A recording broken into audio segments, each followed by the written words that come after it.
سورہ قصص کے بعد سورہ عنکبوت ہے. عنکبوت کا معنی ہے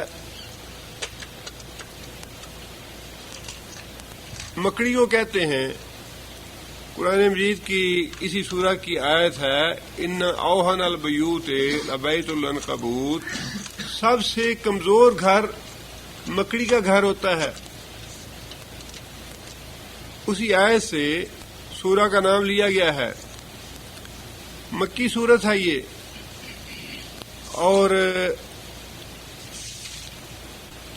مکی دور میں بھی اس دور سے تعلق ہے اس کا جس میں مسلمانوں پہ کفار کے مظالم سختیاں شدت اختیار کر چکی تھیں. جیسا کہ میں نے عرض کیا کہ پہلے 3 سال تو وہ تھے جس میں کفار مکہ نے کوئی زیادہ پرواہ نہیں کی نبی صلی اللہ علیہ وسلم کی دعوت کی. ویسے دعوت بھی خفیہ تھی. اور پھر دوسرا مرحلہ وہ ہے جس مرحلے میں نبی صلی اللہ علیہ وسلم کی دعوت کو سنا لوگوں نے, اور نبی صلی اللہ علیہ وسلم کی دعوت کا تمسخر اور مذاق اڑایا گیا, اور بس اتنا ہی سمجھا گیا کہ تمسخر سے, مذاق سے اور لوگوں کو ڈرا دھمکا کے اس دعوت کو ختم کیا جا سکتا ہے. اور پھر تیسرا دور وہ شروع ہوا جس میں باقاعدہ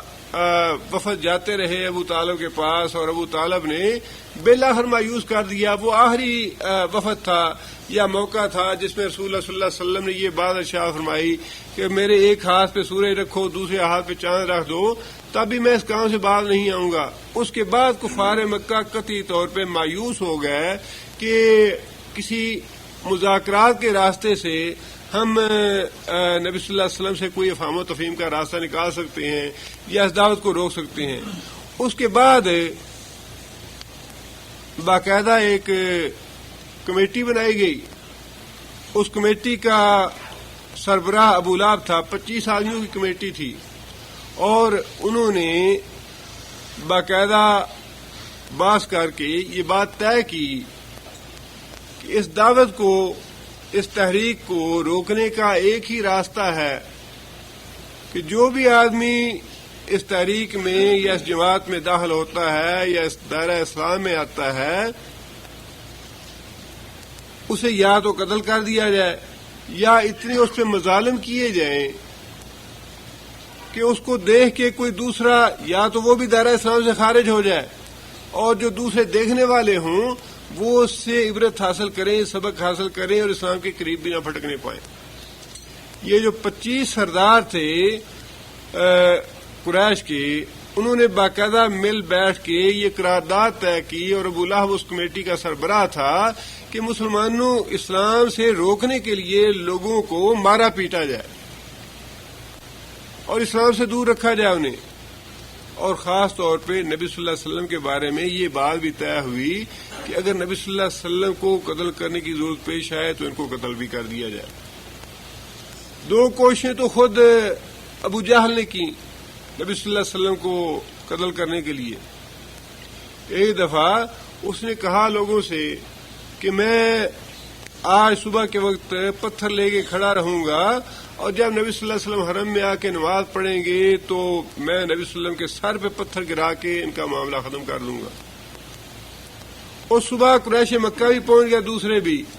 اور وہ باقاعدہ بہت بڑا پتھر لے کے آئے کھڑا ہو گیا کہ نبی صلی اللہ علیہ وسلم سجدے میں جاتے ہیں تو پتھر گرا کے اوپر سے میں ان کا معاملہ ختم کر دوں گا. نبی صلی اللہ علیہ وسلم جب سجدے میں گئے اور اس نے پتھر گرانے کے لیے وہ آگے بڑھا تو پھر اچانک وہ پیچھے کی طرف بھاگا. سرداروں نے پوچھا کہ کیا ہوا؟ کہنے لگا کہ اللہ کی قسم میرے اور محمد صلی اللہ علیہ وسلم کے درمیان ایک ایسا اونٹ حائل ہو گیا تھا جس کی نہ تو میں نے گردن ایسی دیکھی ہے, نہ منہ ایسا دیکھا ہے, اور نہ ہی میں نے اس کے ہاتھ اور پاؤں ایسے دیکھے ہیں, اور اگر میں آگے ہو جاتا تو وہ مجھے چبا ڈالتا. نبی صلی اللہ علیہ وسلم نے فرمایا کہ وہ جبرائیل تھے, اگر یہ آگے بڑھتا مجھے پتھر گرانے کے لیے تو جبرائیل اس کے چیتھڑے اڑا دیتے. اور اسی طرح نبی صلی اللہ علیہ وسلم کو عقبہ بن ابی معیط نے بھی قتل کرنے کی کوشش کی, اور پھر آخری کوشش وہی تھی جس میں اللہ تعالیٰ نے نبی صلی اللہ علیہ وسلم کو ہجرت کا حکم دے دیا اور نبی صلی اللہ علیہ وسلم کو اللہ تعالیٰ نے محفوظ مکہ سے نکال کے مدینہ منورہ پہنچا دیا. یہ اس زمانے کی آیات ہیں اور اس زمانے میں رسول اکرم صلی اللہ علیہ وسلم نے مسلمانوں کو قریش کے مظالم سے بچنے کے لیے حبشہ میں ہجرت کی اجازت دے دی تھی، حبشہ جانے کے لیے. وہاں پہ نجاشی تھا، بڑا خوش قسمت آدمی تھا اور بڑا ہی کوئی نیک دل آدمی اور بڑا ہی کوئی منصف مزاج اور عادل آدمی تھا. خود نبی صلی اللہ علیہ وسلم نے بڑی اچھی توقع کے ساتھ اور اچھے الفاظ کے ساتھ صحابہ کو اجازت دی کہ بڑا نیک آدمی ہے اور بڑا عادل آدمی ہے، بڑا منصف آدمی ہے، مجھے امید ہے کہ تم لوگ وہاں جاؤ گے تو تمہیں وہ منع نہیں کرے گا اللہ کی عبادت کرنے سے. اور واقعی ایسا ہوا. اس زمانے کی آیتیں ہیں یہ، اور اس کی ابتدا جو ہے وہ بھی اسی طرح کے مضمون سے اللہ تعالیٰ نے شروع فرمائی ہے. اللہ تعالیٰ فرماتے ہیں احسب الناس کیا حاسبہ، کون سا فعل ہے حاسبہ؟ ماضی ہے، واحد مذکر غائب کا صیغہ ہے. حاسبہ کا معنی گمان کرنا. احسب الناس، کیا لوگوں نے گمان کیا، کیا لوگوں نے سمجھ لیا، ان یہ کہ یترکو کون سا فعل ہے؟ مضارع مجہول ہے،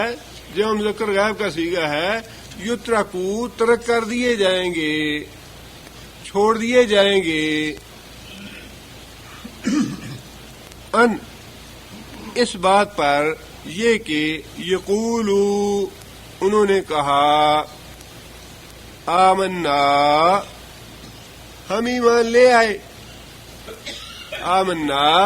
ہم ایمان لے آئے. وہم لا یفتنون، وہم اور وہ، لا یفتنون کون سا فعل ہے؟ مضارع منفی ہے. یفتنون کا مادہ کیا ہے؟ فاتانون. فتن کا معنی آزمائش. یفتنون آزمائے نہیں جائیں گے.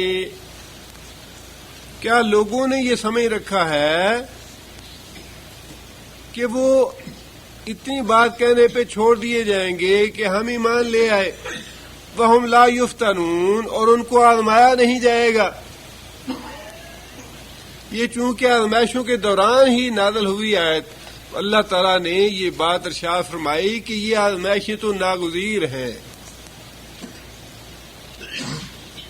تم اللہ کی نصرت کے امیدوار ہو، اللہ کی مدد ضرور آئے گی، لیکن اللہ کی مدد آئے گی ان آزمائشوں سے گزرنے کے بعد، ان تکلیفوں کے بعد، ان مصیبتوں کے بعد اللہ کی مدد آئے گی. اسی زمانے کا یہ واقعہ ہے کہ خباب بن ارت رضی اللہ تعالیٰ عنہ صحابی تھے اور ایک کافر کے ملازم تھے جو لوہار کا کام کرتا تھا. جس طرح دوسرے صحابہ کرام جن کا کوئی کنبہ قبیلہ نہیں تھا، جو غلام تھے کافروں کے، یا جو باہر کے ملکوں سے آ کے بسے ہوئے تھے، کوئی یمن سے آ گیا، کوئی کہیں سے حبشہ سے آ گیا، کوئی ایران سے آ گیا، کسی جگہ سے آ گیا، جن کا کنبہ قبیلہ مکہ میں نہیں تھا، ان لوگوں پہ زیادہ ظلم ڈھائے جاتے تھے، اس لیے کہ ان کا کوئی پوچھنے والا نہیں تھا، کوئی بدلہ لینے والا نہیں تھا ان کا. خباب بن ارت بھی انہی لوگوں میں سے تھے، غلام تھے کافر کے. اور انہی کے بارے میں تاریخ میں آتا ہے کہ بٹی کے کوئلے نکال کے اس کے اوپر لٹا دیتا حضرت خباب کو اور خود سینے پہ چڑھ کے کھڑا ہو جاتا تاکہ حرکت نہ کر سکیں. بات ماننے میں نہیں آتی کہ انسان کیسے بچ جاتا ہے، لیکن اللہ تعالیٰ کی یہ حکمت ہے، اللہ کی قدرت ہے، اللہ کا دین ہے. اور پھر اللہ نے یہ بتانا ہے کہ میرے دین کے لیے تو ایسی آزمائشیں مصیبتیں آئیں گی اور میرا نام لینے والوں کو ایسی مصیبتیں اور آزمائشیں جھیلنی پڑیں گی. کوئلوں پہ لیٹنے کے باوجود بچ جاتے، نبی صلی اللہ علیہ وسلم کی خدمت میں حاضر ہوئے. بیت اللہ شریف میں نبی صلی اللہ علیہ وسلم کعبۃ اللہ کی دیوار سے ٹیک لگا کے بیٹھے تھے اور آ کے عرض کیا یا رسول اللہ اب تو کفار کے مظالم کی حد ہو گئی ہے، حد سے بڑھ گئے ہیں مظالم کفار کے، آپ اللہ تعالیٰ سے دعا کیوں نہیں کرتے کہ اللہ ہماری مدد فرمائے. بالکل وہی بات ہے جو آج بعض اوقات ہم بھی سوچتے ہیں کہ اللہ کی مدد آتی کیوں نہیں، اللہ پکڑتا کیوں نہیں کافروں کو. یہ کافر کیوں ایسے اللہ نے ان کو قدرت دے دی، یا اللہ نے اختیار دے دیا، اللہ نے طاقت دے دی انہیں کہ مسلمانوں پہ اتنے ظلم ڈھا رہے ہیں.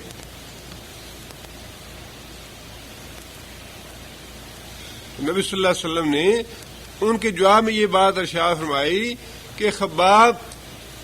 یہ دین اور یہ دعوت تو وہ ہے کہ جو بھی اس کو لے کے آیا ہے اس پہ اسی طرح کے ظلم ڈھائے گئے ہیں. بعضوں کو زمین میں گڑھا کھود کے آرے کے ساتھ چیر کے 2 ٹکڑے کر دیے گئے، بعضوں کے جوڑ پہ لوہے کے کنگے سے جسم جو ہے وہ چھیل دیا گیا. اور فرمایا کہ انہی آزمائشوں سے گزر کے ہم بھی اس دین کو، یا تو میں اس دین میں ختم ہو جاؤں گا یا پھر اس دین کو مکمل کر کے چھوڑوں گا، حتیٰ کہ نبی صلی اللہ علیہ وسلم نے فرمایا کہ وہ نظام قائم ہو جائے گا، وہ دین آ جائے گا، نافذ ہو جائے گا جس دین میں ایک آدمی سنار سے چلے گا، حضر موت تک اکیلا پہنچے گا، اللہ کے سوا کسی کو ڈر نہیں ہوگا، اتنا امن و سکون ہو جائے گا، اتنی امن و سلامتی ہو جائے گی اس دین کے ذریعے سے.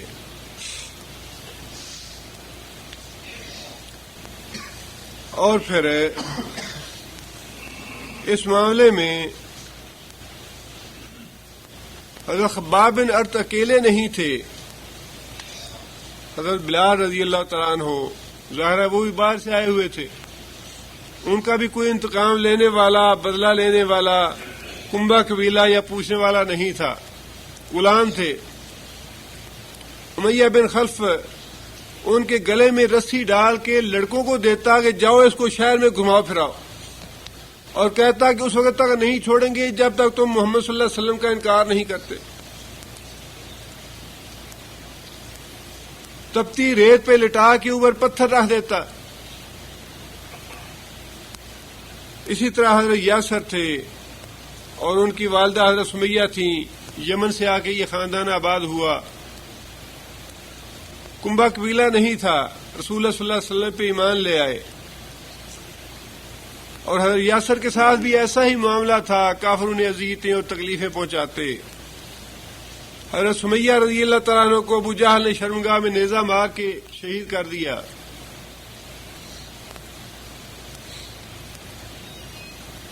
اور پھر نبی صلی اللہ علیہ وسلم نے، ظاہر ہے کہ اس وقت مسلمان بیچارے بے بس تھے، کمزور تھے، اور سوائے اس کے کچھ نہیں کر سکتے تھے کہ صبر کرتے اور اللہ کی طرف رجوع کرتے، اللہ سے دعائیں کرتے.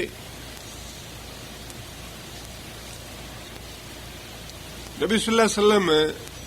بیت اللہ شریف میں طواف فرما رہے تھے. حضرت عبداللہ بن مسعود کہتے ہیں کہ میں نے دیکھا نبی صلی اللہ علیہ وسلم طواف کر رہے ہیں اور 10 یا 12 آدمی سردار کافروں کے وہ بیٹھے تھے، اور نبی صلی اللہ علیہ وسلم جب بھی ان کے سامنے سے گزرتے تو نبی صلی اللہ علیہ وسلم کو لعنت ملامت کرتے، تانے دیتے،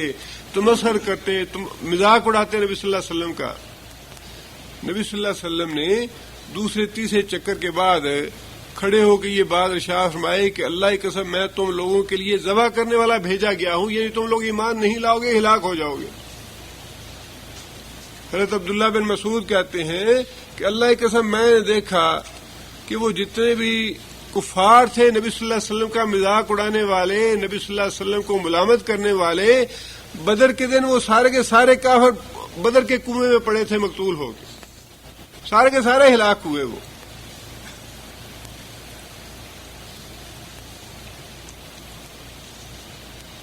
اور پھر بدر میں اللہ تعالیٰ نے بدلہ لیا،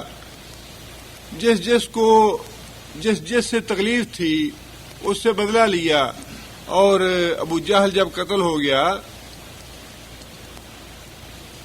تو نبی صلی اللہ علیہ وسلم نے حضرت یاسر بھی زندہ تھے اس وقت، بلایا انہیں۔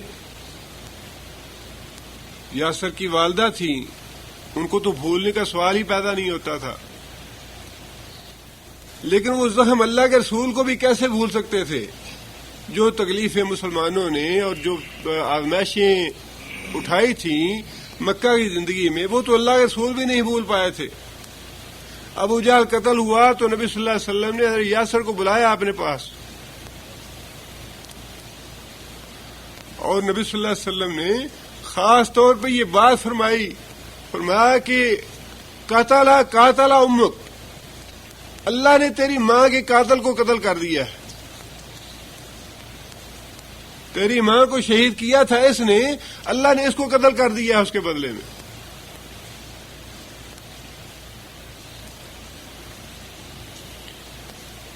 یہ آزمائشیں جو ہیں، اور پھر یہ جنگ احزاب کے موقع پہ بھی جو اہل ایمان تھے، نبی صلی اللہ علیہ صحابہ کرام کو بڑی آزمائش سے گزرنا پڑا۔ جنگ احزاب کے موقع پہ بھی بہت ہی پریشانی کی بات تھی، بہت ہی سارے عالم عرب کے جتنے بھی کنبے قبیلے تھے، کافروں کے، مشرکوں کے، یہودیوں کے سارے اکٹھے ہو کے چڑھ دوڑے مدینے پہ کہ مدینہ کو ختم کرنا ہے۔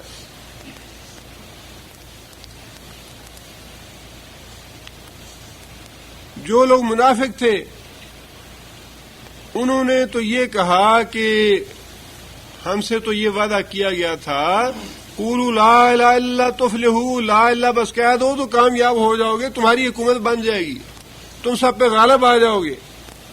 ارب و عجب تمہارے بارے گزار بن جائیں گے۔ اللہ اور اللہ کے رسول نے تو ہمیں دھوکہ دیا۔ منافقوں نے یہ بات کہی کہ اللہ اور اللہ کے رسول نے تو ہمیں یہ بات کہہ کے دھوکہ دیا کہ تمہیں یہ اور یہ حاصل ہو جائے گا، لیکن جو اہل ایمان تھے انہوں نے یہ ساری صورتحال دیکھ کے جنگ احزاب کی تکلیفیں، مصیبتیں اور آزمائش کا دور جو ہے وہ دیکھ کے یہ بات کہی، صدق اللہ و رسولہ، اللہ نے جو باتیں کہی تھیں وہ بالکل سچی ثابت ہوئیں کہ جب تم ایمان لاؤ گے تو ایک دفعہ تمہیں ساری دنیا کی تلواروں سے ٹکر لینی پڑے گی، مصیبتیں اور تکلیفیں برداشت کرنی پڑیں گی، ان آزمائشوں کے دور سے گزر کے نکلو گے تو پھر اللہ کی مدد آئے گی۔ اور یہی اللہ کی سنت ہے کہ ایک دفعہ مسلمانوں کو آزمائشوں سے، تکلیفوں سے، مصیبتوں سے گزرنا پڑتا ہے، اس کے بعد اللہ تعالی حالات پلٹتے ہیں، اور یہ کسی دور میں بھی اللہ کے لیے ناممکن نہیں ہے، اللہ کے لیے کسی دور میں بھی ناممکن نہیں ہے۔ یہ سب سے بڑی قدرت تو اللہ کی ہے، سب سے بڑی طاقت تو اللہ کی ہے۔ اگر مسلمانوں کا اور اہل ایمان کا واقعی یقین ہو تو سب سے بڑی طاقت وہی ہے، اس کے آگے ساری طاقتیں ہیچ ہیں۔ لہذا اللہ نے فرمایا کہ کیا لوگوں نے یہ سمجھ رکھا ہے کہ وہ یہ کہہ دیں گے کہ ہم ایمان لے آئے تو ان کا ایمان قبول ہو جائے گا، انہیں جنت مل جائے گی، وہ جنت میں چلے جائیں گے، اور انہیں کسی قسم کی آزمائش نہیں آئے گی۔ اور پھر آزمائش جو ہے اس میں کافروں کی طرف سے مظالم اور سختیاں بھی ہو سکتی ہیں، اور انفرادی آزمائشیں بھی ہو سکتی ہیں، بیماری کی آزمائش آ گئی، بے روزگاری کی آزمائش آ گئی، اولاد کی طرف سے کوئی آزمائش آ گئی، یہ ساری آزمائشیں ممکن ہیں۔ اللہ تعالیٰ دیکھتے ہیں کہ لوگ اپنے ایمان پہ کس طرح پکے رہتے ہیں. کہیں ایسے تو نہیں کہ بیمار ہو گیا تو بیماری میں ہی ایمان ضائع کر دیا کہ ہاں جی فلاں مزاج سے جا کے خاک پاک لے اور وہ کھا لے تو صحت ہو جائے گی, وہاں حضرت صاحب سے تعویذ لکھوا کے لائیں تو صحت ہو جائے گی, یا فلاں جگہ کا جا کے پانی پی لے تو صحت ہو جائے گی, یا فلاں حضرت صاحب جو ہے وہ کرنی بھرنی والے ہیں ان سے صحت ملتی ہے وہاں سے مل جائے گی. انسان اپنی صحت کے پیچھے اپنا ایمان گنوا لے, اولاد نہیں ملتی اولاد کے پیچھے اپنا ایمان گنوا لے, یا روزگار نہیں ملتا یا اپنے بزنس میں ہے یا نہیں ہے.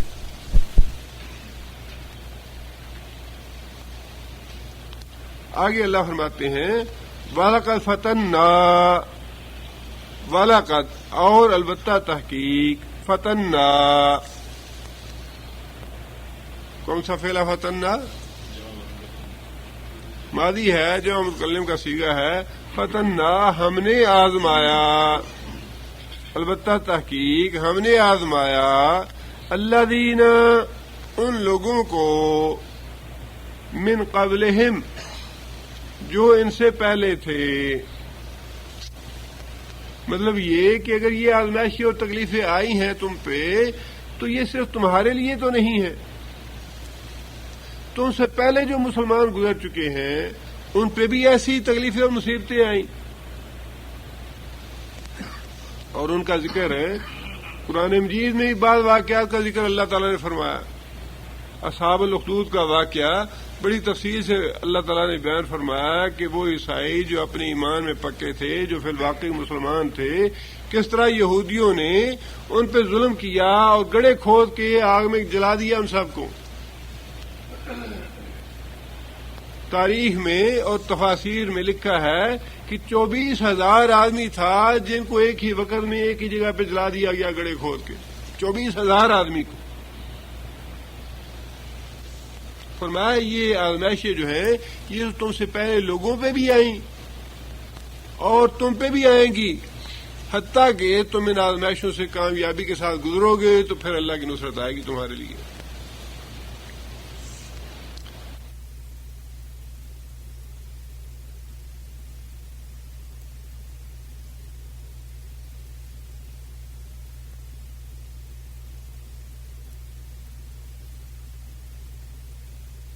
منا وہ ضرور جانے گا, یا لمنا وہ ضرور جانے گا. کون ضرور جانے گا؟ اللہ تعالی. الذین صدقوا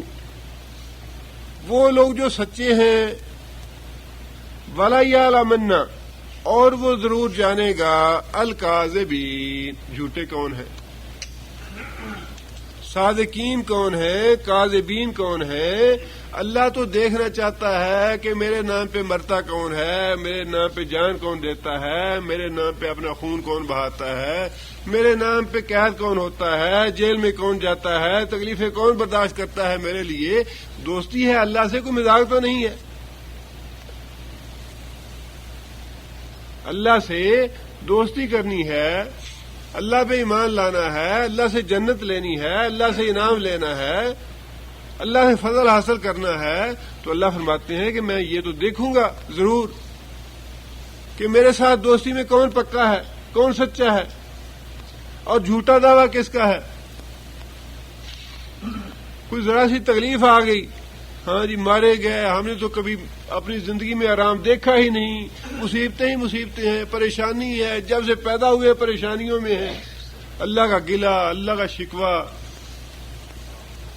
اور اللہ کے گستاخی کے کلمات.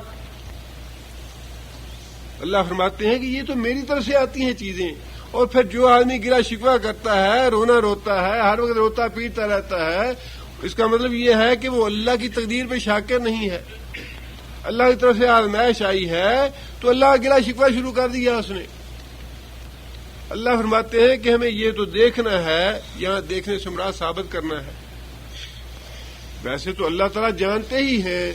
کہ کون فی الواقع سچا ایمان لانے والا ہے, کون جھوٹا ایمان لایا ہے. اللہ تعالیٰ اپنے علم کی بنیاد پہ ویسے تو جانتے ہی ہیں,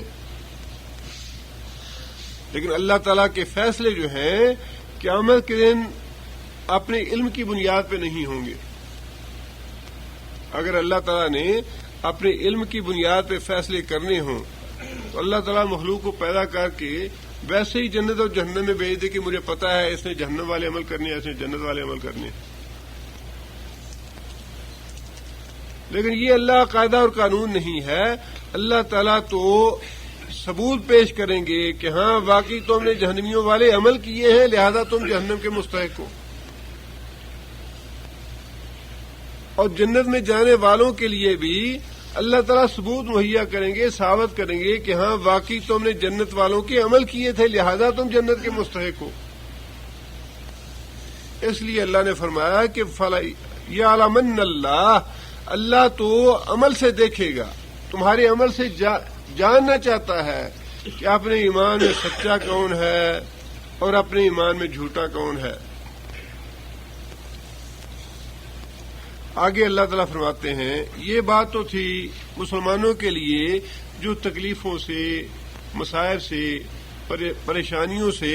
گھبرانے والے تھے کہ یہ پریشانیاں اور مصیبتیں کیوں آتی ہیں، شاید اللہ تعالیٰ ہماری مدد نہیں کر رہے یا ہماری مدد نہیں کریں گے، شاید کوئی ایسی بات ہے۔ اللہ تعالیٰ نے ان کی غلط فہمی دور کر دی کہ ایسی بات نہیں کہ اللہ مدد نہیں کرے گا، لیکن اللہ کی مدد حاصل کرنے کے لیے ان آزمائشوں سے، مصیبتوں سے گزرنا ہے تمہیں، ان مسائل سے، آلام سے گزرنے کے بعد ہی اللہ کی مدد آئے گی۔ اب اگلی بات جو ہے اللہ تعالیٰ نے کافروں کو مخاطب کر کے ارشاد فرمائی، وہ یہ ہے ام حاسب الذین، ام کیا، حاسبہ گمان کیا، الذین ان لوگوں نے، یعملون، کون سا فعل ہے یعملون؟ مضارع ہے جو مذکر غائب کا صیغہ ہے، یعملون جو عمل کرتے ہیں، السیئات برے، مراد کون ہے؟ کافر جو ظلم کر رہے ہیں مسلمانوں پہ، کافر لوگ جو ظلم کر رہے ہیں، اللہ تعالیٰ ان کو وارننگ دے رہے ہیں، ان کو تنبیہ کر رہے ہیں کہ کیا وہ لوگ جو ظلم کرنے والے ہیں انہوں نے یہ سمجھ رکھا ہے ان یہ کہ یسبقون، یسبقون کون سا فعل ہے؟ یسبقون مضارع ہے جمع مذکر غائب کا صیغہ، یسبقون کا معنی، اس کا مادہ کیا ہے؟ سین با قاف، سبقت حاصل کرنا، سبقت کا معنی آگے گزرنا، یسبقون کہ وہ ہم سے آگے گزر جائیں گے۔ آگے گزرنے کا مطلب کیا ہے؟ مطلب یہ ہے کہ جو ہم کرنا چاہتے ہیں وہ ہم تو نہ کر پائیں، اور ہم سے آگے بڑھ کے یہ جو کرنا چاہتے ہیں وہ کر پائیں۔ یہ اسلام کو مٹانا چاہتے ہیں، مسلمانوں کو مٹانا چاہتے ہیں، مسلمانوں کو مغلوب کرنا چاہتے ہیں، اور مسلمانوں پہ عرصہ حیات تنگ کرنا چاہتے ہیں۔ کیا انہوں نے یہ سمجھ رکھا ہے کہ جو یہ کرنا چاہتے ہیں ان کا منصوبہ مکمل ہوگا، ان کا منصوبہ پورا ہوگا، اور ہمارا منصوبہ پورا نہیں ہوگا؟ جبکہ اللہ فرماتے ہیں کہ ہم نے اس دین کو نازل کیا ہے، نحن نزلنا الذکر وإنا لہ لحافظون، اس کی ہم حفاظت کریں گے، حفاظت کرنے والے ہم ہیں اس کی۔ تو اللہ فرماتے ہیں کہ کیا یہ لوگ ہم سے آگے بڑھ جائیں گے کہ جو ان کے منصوبے ہیں وہ پورے ہو جائیں، ہمارا منصوبہ پورا نہ ہو؟ اللہ فرماتے ہیں کہ بات تو وہ پوری ہوگی جو ہم چاہتے ہیں، منصوبہ وہ پورا ہوگا جو ہم کرنا چاہتے ہیں۔ یہ ظالم لوگ یہ نہ سمجھیں کہ ہم سے آگے بڑھ جائیں گے، ہم سے آگے گزر جائیں گے، یا ہمیں یہ عاجز کر دیں گے اپنی طاقت اور قوت کی وجہ سے، بلکہ وہی کام ہوگا جو اللہ چاہتے ہیں۔ اللہ تعالیٰ کے کام کرنے میں تو صرف ایک کن کا فرق ہے، جب اللہ کن کہیں گے تو کام ہو جائے گا، ساری دنیا پلٹ جائے گی، دنیا ختم ہو جائے گی اللہ تعالیٰ کے ایک کن کہنے سے۔ لہذا اللہ نے فرمایا کہ وہ لوگ جو ظلم کر رہے ہیں، برائی کا ارتکاب کر رہے ہیں، وہ یہ نہ سمجھیں ان یسبقون کہ وہ ہم سے آگے بڑھ جائیں گے۔ اللہ فرماتے ہیں ساء برا ہے، غلط ہے ما وہ چیز جو یحکمون مظاہرہ ہے جو مذکر غائب کا صیغہ جو فیصلہ انہوں نے کیا بہت ہی غلط فیصلہ ہے جو انہوں نے اپنے دل میں کر رکھا کہ جو منصوبہ ہم نے بنایا ہے ہم اس منصوبے کو پائے تکمیل تک پہنچا کے رہیں گے. اللہ فرماتے ہیں کہ بہت ہی غلط فیصلہ ہے جو سوچا انہوں نے. اللہ کے بارے میں جو رائے قائم کی انہوں نے بڑی غلط رائے ہے کہ ہم اللہ کو شکست دے لیں گے, اللہ کے منصوبے ملیا میٹ کر دیں گے ہم. وما قدر اللہ حق قدرہ جو اللہ تعالیٰ کی قدر تھی لوگوں نے وہ قدر نہیں جانی کہ اللہ کی طاقت کتنی ہے, اللہ کی عظمت کتنی ہے, اللہ کی بڑائی کتنی ہے. لوگوں نے اس کو صحیح اندازہ نہیں لگایا. لہذا اللہ فرماتے ہیں کہ ان ظالموں نے کافروں نے جو اللہ کے بارے میں گمان کیا جو اللہ کے بارے میں فیصلہ کیا وہ بہت ہی غلط فیصلہ ہے, بہت ہی بری رائے قائم کی ہے لوگوں نے اللہ تعالیٰ کے بارے میں. آگے اللہ فرماتے ہیں من جو شخص کانا ہے یرجو رجا کا معنی امید, رجا کا معنی امید, یرجو امید رکھتا ہے. من کانا یرجو جو شخص امید رکھتا ہے لقاء اللہ, لقاء کا معنی ملاقات, لقاء اللہ اللہ سے ملاقات کی. یعنی جو شخص اللہ پہ ایمان رکھتا ہے, رسول پہ ایمان رکھتا ہے, آخرت پہ ایمان رکھتا ہے, اس کے لیے یہ بات ہے جو آگے کہی جا رہی ہے. جو اللہ پہ ایمان نہیں رکھتا, آخرت پہ ایمان نہیں رکھتا, اس کا تو معاملہ ہی دوسرا ہے. لیکن یہ نصیحت ان لوگوں کو کی جا رہی ہے جو آخرت پہ ایمان رکھنے والے ہیں. نصیحت کیا ہے؟ نصیحت یہ ہے فَإِنَّ أَجَلَ اللَّهِ لَآتٍ پس ان بے شک اجل اللہ اللہ کا مقرر کیا ہوا وقت لآت آنے ہی والا ہے. اللہ کا مقرر کیا ہوا وقت جو ہے وہ آنے ہی والا ہے. اس کو محض ایسے کسی کہانیاں نہ سمجھ بیٹھنا کہ پتہ نہیں یہ وقت کب آتا ہے یا آئے گا یا نہیں آئے گا. فرمایا کہ جو لوگ ایماندار ہیں انہیں تو یہ بات اپنے دل میں رکھنی چاہیے کہ یہ کوئی لمبا عرصہ نہیں ظالم کا. تکلیفوں کا عرصہ جو ہے وہ کوئی 100 یا 200 سال 500 سال کا لمبا عرصہ نہیں ہے, بلکہ اللہ تعالیٰ سے ملاقات کا وقت تو آنے ہی والا ہے. مقرر وقت جو ہے وہ سر پہ آ کھڑا ہے. مقرر وقت سے مراد کیا ہے؟ موت انسان کی موت جو ہے جیسے ہی آتی ہے ویسے ہی دنیا کی تکلیفیں اور مصیبتیں جو ہیں یہ ختم ہو جاتی ہیں. نبی صلی اللہ علیہ وسلم نے حدیث میں ارشاد فرمایا کہ جب انسان مومن آدمی کی روح قبض کی جاتی ہے, اس کی تدفین ہو جاتی ہے, اور پھر اللہ تعالیٰ کے حکم پہ سوال جواب کے بعد اس کی روح کو علیین میں بھیجا جاتا ہے, تو علیین میں جو اس کے جان پہچان کے لوگ ہوتے ہیں, عزیز و اقارب ہوتے ہیں, وہ اسے سوال جواب کرتے ہیں کہ ہاں بھائی تمہارے پیچھے جو تھے ان کا کیا حال ہے, فلاں کدھر ہے, فلاں کیسا ہے, فلاں کیسا ہے. تو جو ساتھ والے ہوتے ہیں وہ کہتے ہیں کہ بھائی اس کو ذرا آرام کرنے دو, دنیا کی تکلیفوں سے مصیبتوں سے ابھی بھی آیا ہے, تھوڑا آرام کر لے, سستا لے, پھر اس سے بات کریں گے, پھر اس سے سوال جواب کریں گے. تو فرمایا کہ یہ جو مصیبتوں کا مرحلہ ہے, تکلیفوں کا مرحلہ ہے, آزمائشوں کا معاملہ ہے, دنیا تو ہے ہی آزمائش, اللہ نے آزمانا ہے. فرمایا کہ یہ کوئی بڑا لمبا عرصہ نہیں ہے. اگر تو واقعی تمہیں اللہ سے ملاقات کا ایمان ہے تو یہ یقین رکھو, یہ بات اپنے دل میں بٹھائے رکھو, اجل اللہ لآت اللہ کا مقرر کیا ہوا وقت جو ہے وہ تو آ ہی گیا, وہ کوئی بہت دور نہیں ہے. اور نبی صلی اللہ علیہ وسلم نے مختلف حدیث میں اس بات کی طرف توجہ دلائی مسلمانوں کی حضرت عبداللہ بن مسعود کہتے ہیں کہ مجھے نبی صلی اللہ علیہ وسلم نے یہ بات ارشاد فرمائی، کن فی الدنیا کأنک غریب،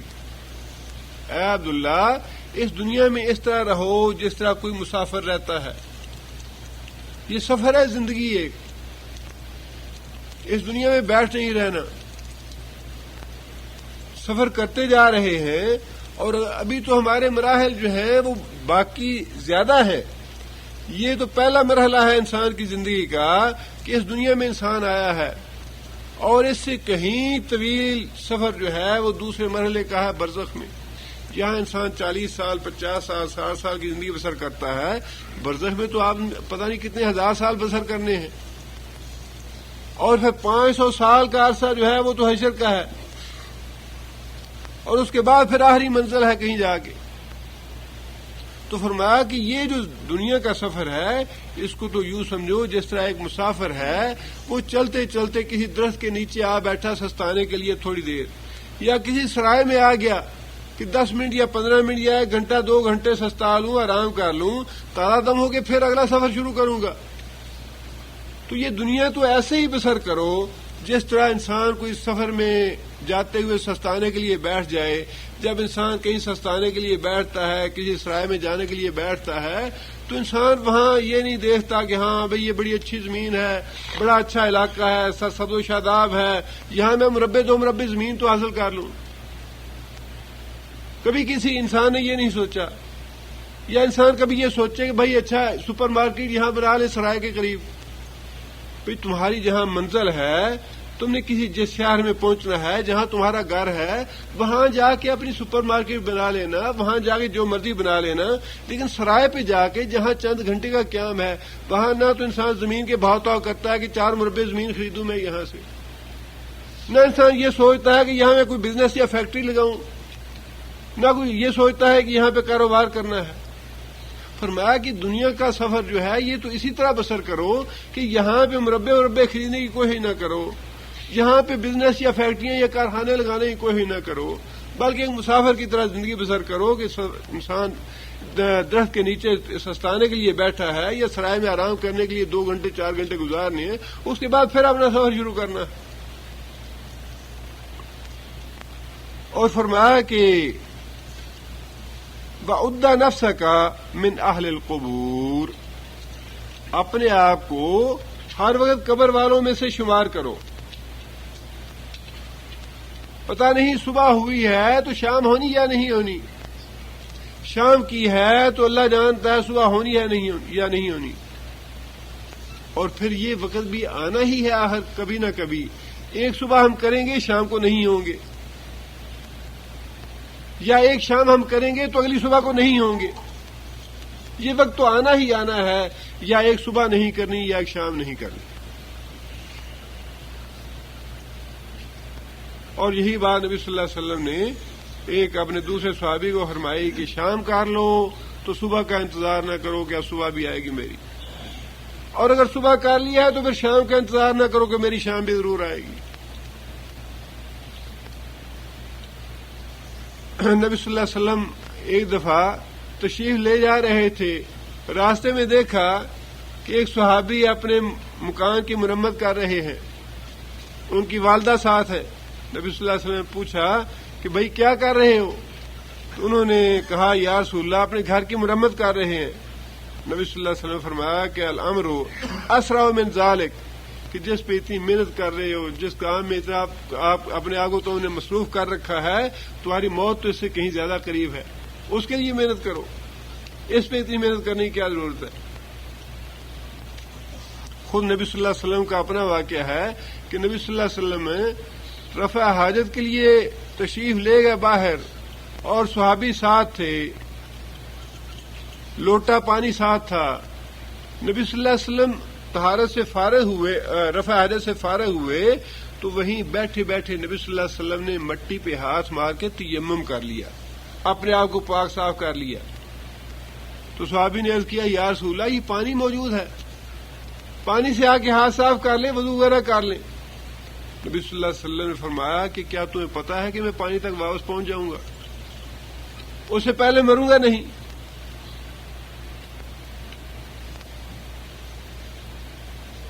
فرمایا کہ جو مومن لوگ ہیں، جو مسلمان لوگ ہیں، انہیں تو یہ بات ہر وقت اپنے دل میں بٹھا کے رکھنی چاہیے،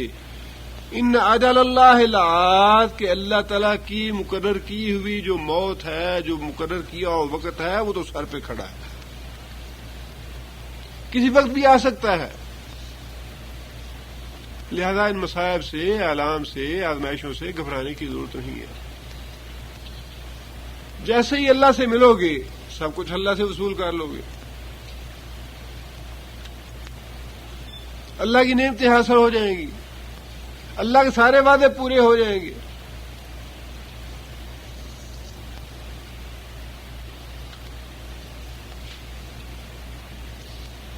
آگے اللہ فرماتے ہیں وَهُوَ السَّمِيعُ الْعَلِيمُ، وہ ذات سننے والے بھی ہے، جاننے والی بھی ہے۔ جو تم لوگ کرتے ہو، کہتے ہو، وہ بھی اللہ سنتا ہے، جانتا بھی ہے۔ جو کافر کہتے ہیں، سنتے ہیں، کرتے ہیں، کہتے ہیں، اللہ تعالیٰ اس کو بھی سنتا ہے، جانتا ہے۔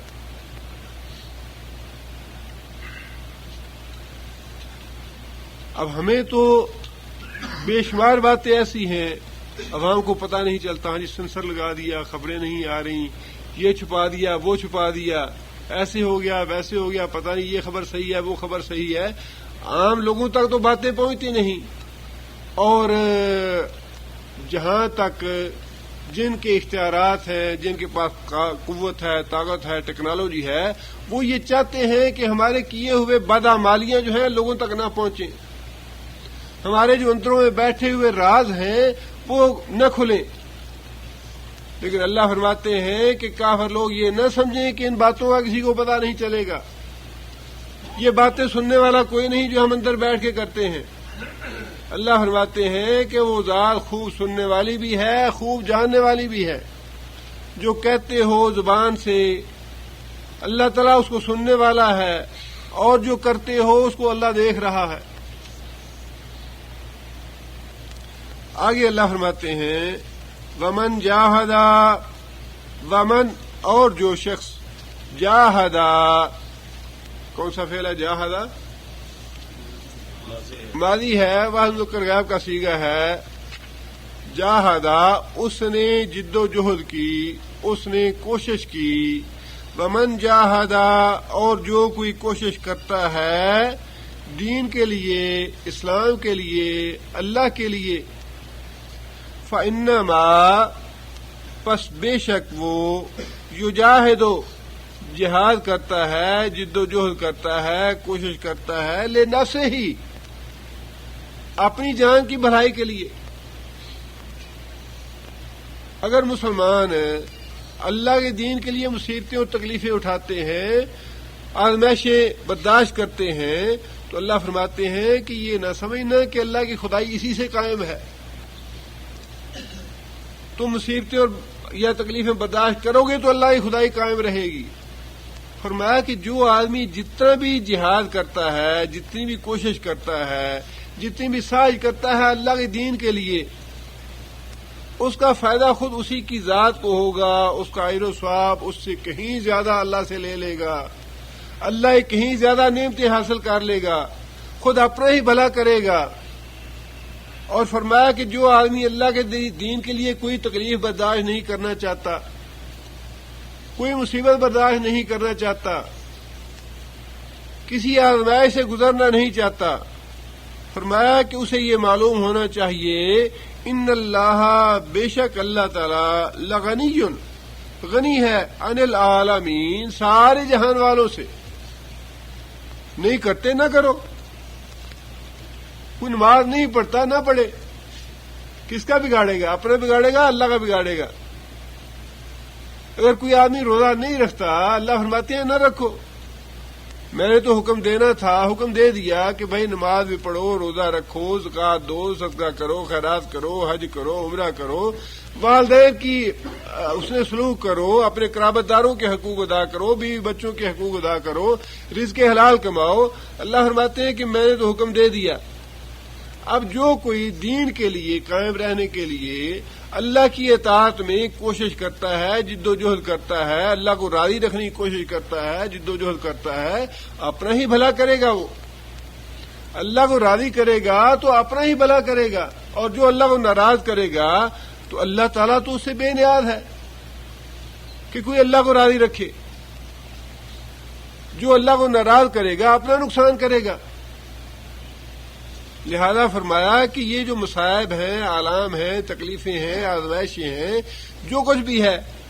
انسان دین کے لیے کرتا ہے، اسلام کے لیے، اللہ کو راضی کرنے کے لیے سب کچھ کرتا ہے، اس کا احسان دوسروں پہ نہ چاڑو، اس کا انسان کو خود اپنا ہی بھلا ہے اس میں۔ بھئی ایک کسان ہے، وہ زمین میں ہل چلاتا ہے، بیج بوتا ہے، رات کو اس کی رکھوالی کرتا ہے اور اس میں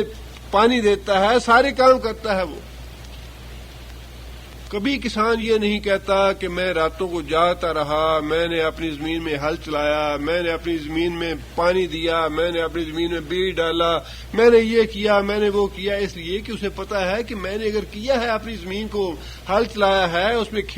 کھیتی بوئی ہے، بیج بویا ہے، تو کسی پہ احسان نہیں کیا، میرا اپنا فائدہ ہے، میں نے کل کو اس کی فصل کاٹنی ہے، احسان کس پہ؟ اپنا ہی بھلا کیا ہے۔ ایک طالب علم ہے، وہ سارا سال پڑھائی کرتا رہتا ہے، کبھی اس نے یہ نہیں کہا کہ جی میں نے بڑا پڑھا ہے، میں نے یہ کیا وہ، اسے پتا ہے بھائی امتحان دوں گا میں ہی کامیاب ہوں گا۔ پھر دنیا کے معاملے میں تو ہم یہ جانتے ہیں کہ کسی پہ احسان نہیں ہے، دین کے معاملے میں ہاں جی ہم نے تو اتنی تکلیفیں کی، ہم نے تو یہ کیا، ہم نے وہ کیا، اتنا خرچ کر دیا، اتنا یہ کیا، اتنے لوگوں کو پڑھا دیا، اتنے لوگوں کو سکھا دیا، ایسے کیا ایسے کیا۔ دین کے معاملے میں انسان کو تکبر اور نخوت آ جاتی ہے، غرور آ جاتا ہے کہ میں نے یہ کیا، میں نے وہ کیا۔ جو کرتا ہے دین کے لیے مصیبت اٹھاتا ہے، تکلیف اٹھاتا ہے، پریشانی اٹھاتا ہے، اسے تو اللہ کا شکر ادا کرنا چاہیے۔ یا اللہ تو نے توفیق دی تیرے فضل سے، تیری نعمت سے، تیری رحمت سے، یا اللہ یہ میں کام کرنے کے لائق ہوا۔ اگر تو توفیق نہ دیتا یہ کبھی نہ ہوتا۔ اسی لیے تو نبی صلی اللہ علیہ وسلم نے فرمایا کہ اللہ تعالیٰ کے خزانوں میں سے یہ کلمہ ہے، لا حول ولا قوت الا باللہ، یا اللہ تیری توفیق کے بغیر نہ میں گناہ سے بچ سکتا ہوں، نہ نیکی کر سکتا ہوں۔ نیکی کرنے کے لیے بھی تیری توفیق چاہیے، گناہ سے بچنے کے لیے بھی تیری توفیق چاہیے، دین کا کام کرنے کے لیے بھی تیری توفیق چاہیے، دین کے لیے محنت کرنے کے لیے بھی تیری توفیق چاہیے۔ اگر گھر میں دینی ماحول ہے، بچوں کی پڑھائی کا معاملہ ہے، بیوی کی تربیت کا معاملہ ہے، گھر میں خرچ اخراجات کا معاملہ ہے، ہر بات میں یہی معاملہ ہے کہ یا اللہ تیری توفیق سے اور تیرے فضل سے ہے جو کچھ ہے۔ اور جو بھی انسان نیک عمل کرتا ہے، مجاہدہ کرتا ہے، کوشش کرتا ہے، دین کے لیے کرتا ہے، اللہ کو راضی کرنے کے لیے کرتا ہے، گھر میں دینی ماحول بناتا ہے، بچوں کو دین کے راستے پہ لگاتا ہے، بیوی کو دین کے راستے پہ لگاتا ہے، اس میں کسی پہ کوئی احسان نہیں ہے۔ یہ تو انسان اپنا ہی بھلا کرتا ہے، اور جو بگاڑتا ہے اپنے گھر کے ماحول کو، بچوں کو بگاڑتا ہے، بیوی کو بگاڑتا ہے، کس کا اب نقصان کرتا ہے؟ نقصان اپنا کرتا ہے۔ کل کو اپنے ہی ہاتھوں پہ انسان کاٹتا ہے کہ میں نے کیا کیا، یہ خود ہی انسان آنسو بہاتا ہے، اولاد کو کیوں بگاڑ دیا، بیوی کو کیوں بگاڑ دیا، یہ گناہ کیوں کیا، یہ غلط کام کیوں کیا۔ اس لیے انسان کو نیک کام کر کے اللہ کا شکر ادا کرنا چاہیے، یا اللہ تو نے توفیق دی، تو نے فضل اور رحمت کیا، تیری رحمت سے یہ کام ہو گیا، اس میں بھلا میرا ہی ہوا۔ نیک انسان کام کرتا ہے تو بھلا اپنا ہی کرتا ہے، اور جو آدمی نیکی سے دور رہتا ہے وہ اپنا ہی نقصان کرتا ہے، اپنا ہی بگاڑتا ہے۔ اللہ تعالیٰ کسی کے محتاج نہیں، نہ ہی اللہ تعالیٰ کوئی سنوارتا ہے نہ بگاڑتا ہے، اللہ تعالیٰ سارے جہان والوں سے غنی ہیں۔ آگے اللہ فرماتے ہیں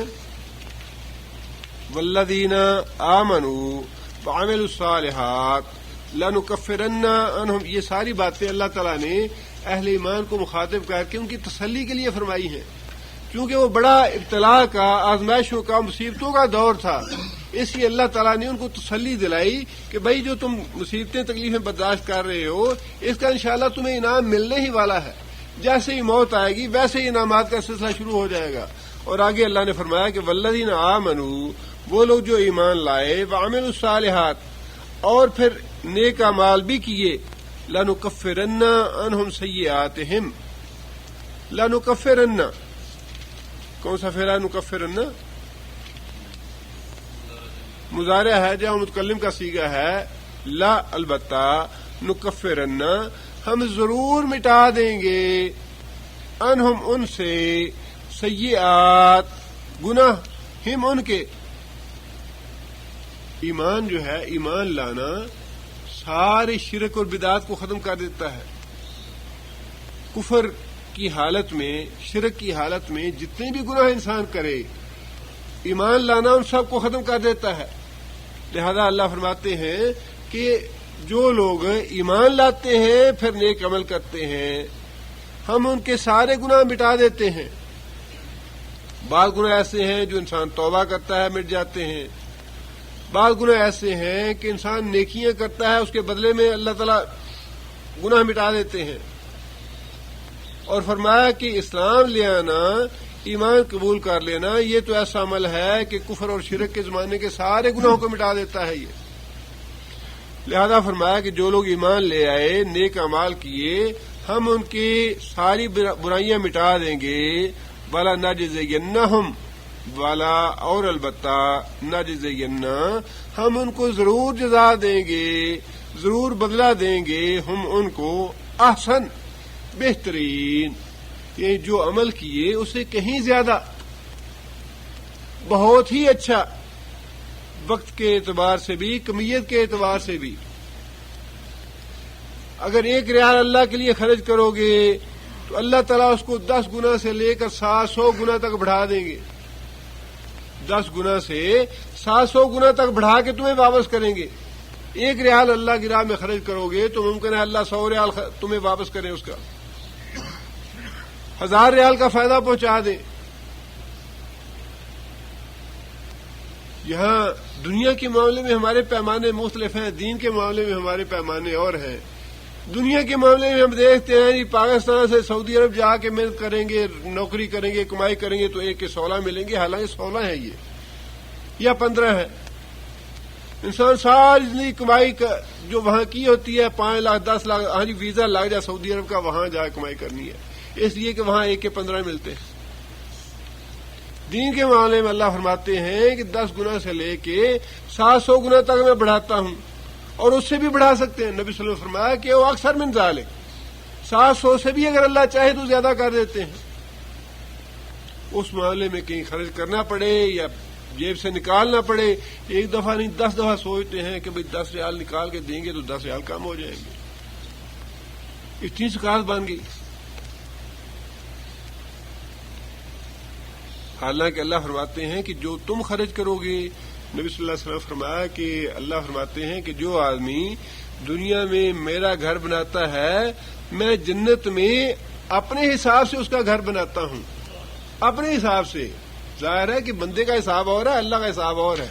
ایک حدیث میں تو یہ ہے کہ جس نے من بن اللہ جس نے اللہ کے لیے مسجد بنائی اللہ اس کے لیے گھر بناتا ہے جنت میں ایک حدیث میں یہ الفاظ ہیں کہ اللہ فرماتا ہے کہ جس نے دنیا میں مسجد بنائی میرا گھر بنایا میں جنت میں اپنے حساب سے اس کا گھر بناؤں گا اپنے حساب سے مراد یہ ہے کہ جو میرا عظمت ہے جو میری کبریائی ہے میری بڑائی ہے میں تو اس حساب سے گھر بناؤں گا تم اپنے حساب سے بناتے ہو جی میں 2 لاکھ لگا سکتا ہوں 5 لاکھ لگا سکتا ہوں 10 لاکھ لگا سکتا ہوں اس سے زیادہ میری وسعت یا طاقت نہیں اللہ کے لیے تو کوئی حد نہیں اللہ تعالیٰ تو ایسا گھر بنائیں گے فرمایا کہ آخری جنتی جو جنت میں داخل ہوگا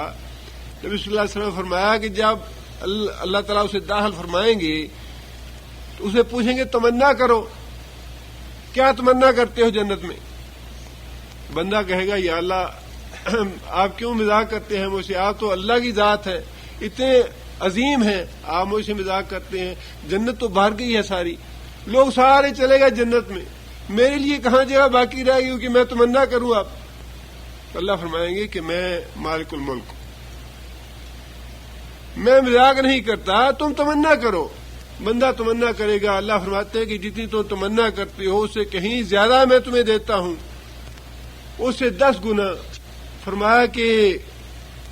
دوسری جگہ پہ ہے کہ اس سے جتنا دنیا کی سب سے بڑی بادشاہی تھی اتنی اور اس سے بھی دگنی تمہیں جنت میں جگہ دیتا ہوں. یعنی یہ اللہ کے دینے کا معاملہ ہے. اللہ فرماتے ہیں کہ تم نیکی کرو دنیا میں تمہارے گناہ بھی مٹاؤں گا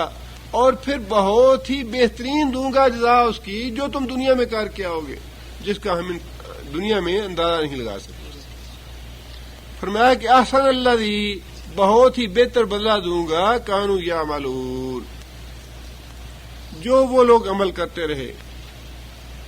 ایماندار لوگ ایمان لانے کے بعد, نیک عمل کرنے کے بعد